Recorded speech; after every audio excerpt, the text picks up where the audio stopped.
Et tous tristes ce soir, le décès, vous le savez, de Doudou Ndiaye Rose, tambour-major, qui nous a quittés ce mercredi 19 août 2015. Nous nous inclinons devant sa mémoire, la mémoire de l'illustre disparu, un digne fils du Sénégal. Futurs Médias, depuis toute la journée, lui rend hommage et continuera de le faire jusqu'à sa dernière demeure. Il sera enterré demain. Boubacar Seye, bonsoir. Vous êtes le président d'Horizon Sans Frontières. Merci d'avoir accepté notre invitation. Bonsoir Mamoudou. On ne peut pas échapper à la triste actualité d'aujourd'hui, la disparition de Doudou Ndiaye Rose. Vous êtes un Sénégalais, doublé de Sénégalais de la diaspora. Doudou Ndiaye était une icône aussi à l'étranger. Que pensez-vous de sa disparition? Une triste nouvelle pour nous et pour toute la diaspora.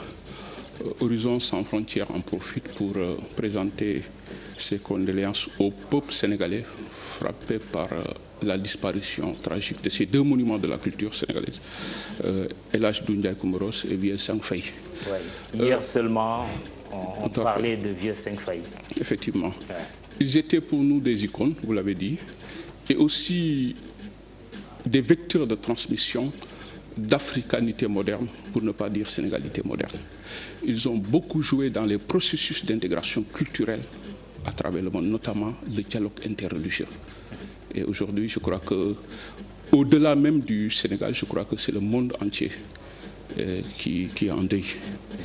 Et nous profitons de l'occasion pour rendre un vibrant hommage à celui qui, même au-delà des frontières sénégalaises, joue aujourd'hui d'une popularité inoxydable. Alors, nous allons parler aussi de cette situation tragique de nos compatriotes à l'étranger. Pas plus tard qu'avant-hier, un Sénégalais a été tué par balle pendant sa garde à vue en Côte d'Ivoire. Quelques jours avant, ces deux autres Sénégalais tués respectivement au Gabon, en Espagne. Et dans chacun de ces cas, la police locale est mise en cause. Que pensez-vous de cette série noire qui frappe nos compatriotes de l'étranger? Effectivement. Aujourd'hui, l'immigration au Sénégal est en train d'écrire les pages les plus noires de son histoire, effectivement, avec des assassinats, des violations sans cesse récurrentes de migrants sénégalais à travers le monde. Mais ceci s'explique du fait que, effectivement, en matière de migration, pour des raisons économiques et familiales, il n'y a aucune législation en matière de droit international qui protège les migrants. Il y a un échec de l'intégration. Je parlerai de l'intégration structurelle et de l'intégration culturelle. L'intégration structurelle, c'est la participation aux différentes instances de la vie collective. Autrement dit, l'ouverture dans le monde du travail. C'est ce qui a été à l'origine du décès de Silla en Espagne avant-hier. Intégration culturelle, échec des politiques migratoires dans le monde, des politiques d'intégration, et c'est ce qui aujourd'hui est à l'origine de ces décès-là.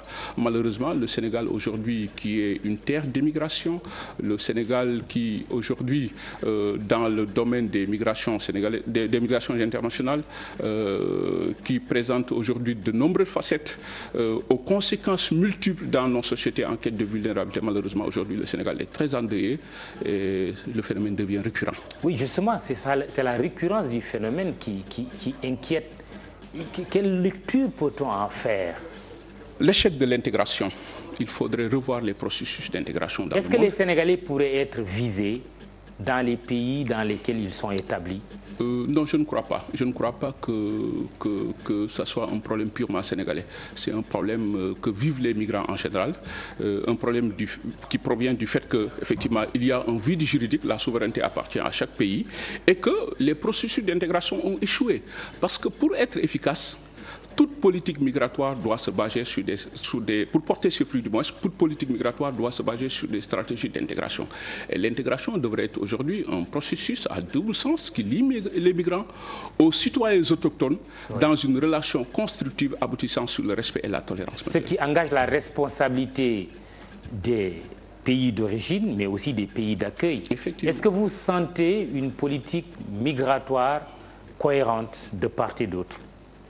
Non, il y a pas de politique. Il n'y a pas de politique d'intégration dans les pays d'accueil et au niveau des pays de sortie, comme le Sénégal, comme je l'ai dit tout à l'heure, qui est une terre d'émigration, il n'y a pas en réalité aussi une véritable politique migratoire capable de prendre en charge toute la dimension géostratégique et géopolitique de ce dossier qui pose deux problématiques, qui sont la paix, la sécurité, l'intégrité et la dignité humaine. Il n'y a pas eu, malheureusement, au Sénégal, une politique migratoire capable de prendre en charge la préoccupation des Sénégalais de l'extérieur, capable de les protéger. Je dirais même qu'il y a un échec dans ce dossier-là. Et ce qui aujourd'hui explique tous ces problèmes-là. Le dossier, malheureusement, l'immigration étant un fait social, le dossier est confié à la diplomatie sénégalaise, il faut avoir le courage de le dire, qui a échoué. Parce que la diplomatie sénégalaise ne prend pas en charge toutes les dimensions de la migration internationale. C'est étonnant ce que vous dites là. Il y a quand même un ministère des Affaires étrangères et des Sénégalais de l'extérieur. Voilà. C'est quoi le terme Sénégalais de l'extérieur? C'est vrai que vous me direz que la connotation, le contenu, c'est ce qui est le plus important. Mais c'est quoi un Sénégalais de l'extérieur? C'est un Sénégalais établi en Espagne, en Côte d'Ivoire, en Espagne, en France, et le Sénégalais aujourd'hui qui est dans le désert. Et le Sénégalais qui emprunte le car, qui part vers la Mauritanie, qui est en train de mourir en Méditerranée. Effectivement, ce dossier ne prend pas en compte la migration dans toutes ses dimensions, parce qu'il y a une évolution des choses. Il faut recadrer le débat dans un contexte mondial de mobilité croissante des populations et aussi dans ses aspects géopolitiques et géostratégiques. Je l'ai dit tout à l'heure, et c'est là le problème, là où le bas blesse au Sénégal. Mais malheureusement, le dossier n'évolue pas et nous allons d'échec en échec parce qu'il y a une instrumentalisation politique de ce dossier dans notre pays et qui bloque effectivement l'évolution des choses. Alors, mais parlons un peu quand même du comportement des Sénégalais. C'est vrai, à chaque fois qu'il y a mort d'homme, c'est quelque chose de dramatique, de condamnable. Mais certaines voix s'élèvent aussi pour mettre en cause quelque part le comportement des Sénégalais. Vous êtes un Sénégalais de la diaspora, vous vivez en Espagne depuis 14 ans, vous avez 2 enfants avec une épouse de nationalité espagnole. Est-ce que vous sentez un comportement qui ne cadre pas avec les réalités sociales, avec les lois de ces pays d'accueil, du comportement de nos compatriotes, bien sûr? Oui, effectivement, mais nous l'avions toujours dit, nous ne pouvons pas accepter ce genre de comportement, comme vous l'avez dit tout à l'heure. Nous l'avions toujours dit, il faudrait une adéquation. Il faudrait un respect total des lois et des règles en vigueur dans les pays d'accueil. Là aussi, c'est un des principes d'intégration. Et là aussi, c'est-à-dire qu'il y a un problème d'orientation. Un pays comme le Sénégal, comme nous l'avions dit tout à l'heure, qui est une terre d'immigration, alors il faut préparer le candidat à l'immigration. Alors, mais malheureusement, par absence de structure d'accueil, par absence de préparation, effectivement, nous avons vécu des choses vraiment regrettables. Et nous ne pouvons pas aussi, effectivement, tolérer cela. Nous ne pouvons pas aussi recommander ça. Donc, est-ce que votre message passe auprès de la communauté sénégalaise? Mais c'est un travail, il faudrait, tout est aptitude et éducation, et c'est un travail qu'il faut faire en ce qui concerne l'intégration. Donc il y a un problème, il y a un échec de l'intégration, là je dirais culturelle. Et je l'ai dit tout à l'heure, le principe de toute intégration est le respect et la tolérance mutuelle. Il faut respecter les règles en vigueur dans les pays d'accueil. Et nous sommes intransigeants là-dessus. Mais en même temps, on a l'impression qu'on continue cette comptabilité macabre et que rien ne se passe. Des Sénégalais sont tués, ça peut tomber sur d'autres nationalités, mais on a l'impression que la justice ne se fait jamais. Oui, aujourd'hui, quels sont les moyens dont dispose l'État du Sénégal quand un de ses enfants connaît ce sort dramatique pour justement que justice se fasse? Mais nous n'avons pas... Moi, je parle en tant que migrant, et bon, c'est l'avis de beaucoup de migrants, pour ne pas donner une coloration politique au dossier migratoire. Nous n'avons pas senti l'État du Sénégal dans ces dossiers-là. Donc, il y a eu combien de morts jusque-là? Mais ils sont restés sans suite. Des Sénégalais ont été assassinés un peu partout dans le monde. Donc, c'est dans la mission régalienne de l'État du Sénégal d'assister ces enfants, mais par la mise sur place d'une véritable capacité politique migratoire. Mais malheureusement, on confond politique migratoire et Sénégalais de l'extérieur. On nous utilise pour des enjeux, pour des fins électorales. Après les élections, il y a eu des promesses. Donc vous voyez, chaque candidat pêche dans les eaux de la diaspora qui représente un poids électoral incontournable. Et après, c'est parti où sont les promesses de la diaspora, 15e région et autres là. Voilà le problème. Nous, on ne sent pas l'État du Sénégal dans tout cela. Moi, je ne serais pas là aujourd'hui si l'État avait rempli sa mission régalienne en ce qui concerne la protection. On aurait souhaité que la diplomatie sénégalaise pèse. Aujourd'hui, vous voyez ce qui se passe. Alors, le ministère des Affaires étrangères se contente de communiquer. On aurait souhaité, dans ce pays-là, alors que l'ambassadeur de Côte d'Ivoire au Sénégal soit convoqué pour des explications crédibles, parce qu'il faut rappeler qu'il a été tué dans un commissariat de police, oui, et non dans la rue. Alors, on aurait souhaité... Au Gabon aussi, la même chose. Au Gabon, il n'y aura pas de suite. En Espagne, où vous vivez, il n'y a que ce compatriote du nom de Morsila a sauté d'un étage et qui est décédé parce que selon la version, il était poursuivi par la police espagnole. Donc vous comprendrez que les exemples sont là et jusque-là, il n'y a pas eu de suite. Donc on aurait souhaité qu'il y ait une délégation ministérielle pour s'enquérir de la situation. Qui se rende à Abidjan même, comme ailleurs où des cas similaires ont eu lieu. Justement, on aurait souhaité qu'il y ait au niveau de l'Assemblée nationale une commission d'enquête parlementaire sur les migrations internationales. Comme je l'ai dit, le Sénégal est un pays en situation de vulnérabilité chronique. Alors tout cela, nous ne l'avons pas senti. Alors ce que nous avons vu, c'est toute une cacophonie dans le dossier, des déclarations intempestives quand il y a un problème. Alors des Sénégalais meurent en Méditerranée, d'autres croupissent dans les geôles et sans assistance. Oui, vous êtes une organisation internationale de défense, d'orientation et d'intégration de migrants. Est-ce que vous avez prévu un accompagnement de nos compatriotes quand des situations comme ça se produisent? Accompagnement juridique, par exemple. Oui, oui. Bon, nous sommes des migrants, conscients du fait que nous apportons des valeurs ajoutées et aussi conscients du fait que nous sommes laissés à nous-mêmes. Je l'ai dit tout à l'heure, si tout se passe bien, moi je ne serai pas là. Mais on ne peut pas continuer de... Oui, mais vous-même, en tant qu'organisation, qu'est-ce que vous faites concrètement? Nous avons signé un accord de partenariat avec des avocats européens pour la défense de ces migrants-là, pour l'assistance spécifique dont ils ont besoin. Je parlerai des prisonniers. Je suis venu au Sénégal, mais jusque-là, l'État du Sénégal ne nous accompagne pas dans ce dossier-là. Beaucoup de prisonniers sénégalais à l'étranger, certains condamnés à mort, d'autres condamnés à vie. Et sans assistance spécifique. Et nous, ce qu'on peut faire, c'est signer des conventions avec des gens qui veulent nous aider. Mais si l'État ne nous accompagne pas, parce que le drame du Sénégal, on nous prend comme un contre-pouvoir. Le dossier est politisé. Nous n'accusons aucun régime. L'immigration étant un fait social, il y a des problèmes. Il faudrait aujourd'hui un débat participatif et inclusif pour trouver des solutions idoines.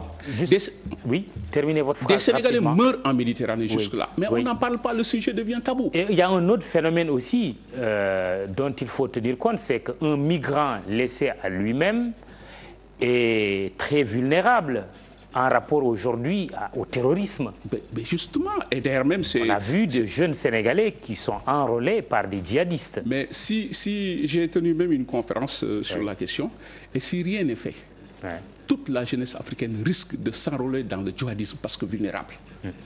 Aujourd'hui, c'est la raison pour laquelle nous avons parlé de la dimension géopolitique et géostratégique. Et c'est la raison pour laquelle aussi nous avons insisté sur le fait que le Sénégal ignore quelque part le danger qui mine aujourd'hui la jeunesse sénégalaise. Dernière question, Boubacar Seye. Suppression du secrétariat d'État au Sénégalais de l'extérieur avec le départ de Souleymane Jules Diop suite à son bras de fer avec le ministre des Affaires étrangères et des Sénégalais de l'extérieur. Dans l'affaire, on la connaît, du consul général du Sénégal à Marseille, Biram Faye. Commentaire d'Horizon Sans Frontières, suppression du secrétariat d'État. Nous avons apprécié le fait que le secrétariat d'État a été supprimé parce que le secrétariat d'État n'avait pas sa raison d'être dans l'architecture gouvernementale. Vous avez vu toute la cacophonie que ça a créé. Maintenant aussi, nous avons apprécié en tant que républicains. Mais aussi, cela ne nous empêche pas de faire une lecture de la situation en vue d'apporter des solutions. Aujourd'hui, quand vous prenez le Sénégal dans l'espace... de par sa position géostratégique dans l'espace ouest africain. Aujourd'hui, le Sénégal est un laboratoire de mixité et d'immigration. 42% des migrations intra-africaines sont dirigées vers l'Afrique de l'Ouest et le Sénégal attire de par sa stabilité. Nous estimons que dans un pays comme le Sénégal, il faudrait mettre sur pied un super ministère qui n'a absolument rien à voir avec les affaires étrangères, vu la transversalité. Qu'on appellerait comment? Sénégalais de l'extérieur? Non. Oui, quoi? Des migrations et de l'intégration. Des migrations et de l'intégration. C'est la raison pour laquelle j'ai dit tout à l'heure qu'il faut rappeler que le Sénégal est un laboratoire de mixité et de migration dans le domaine de l'enseignement supérieur et dans tous les autres domaines. Donc aujourd'hui, nous, notre rêve serait aujourd'hui de faire du Sénégal un exemple de bonne gouvernance en matière de migration internationale, de faire du Sénégal un campus d'excellence en matière de migration internationale, de s'appuyer sur la potentialité aujourd'hui des Sénégalais de l'extérieur pour en faire un vecteur de développement en vue de booster l'économie du Sénégal. Voici notre rêve. Mais malheureusement. Boubacar Seye, président d'Horizon Sans Frontières. Chérif, je te retourne l'antenne, comme on l'a dit et répété. Le décès ce jour de Doudou Ndiaye Rose, tambour-major, une fierté sénégalaise. Nous prions pour que notre Seigneur l'accueille dans son paradis et présentons nos condoléances à sa famille, à l'ensemble du monde de la culture et à l'ensemble des Sénégalais et de la communauté internationale, parce qu'au fond, c'était un citoyen de l'universel. Merci. Demain, Antoine Diouf, bonsoir.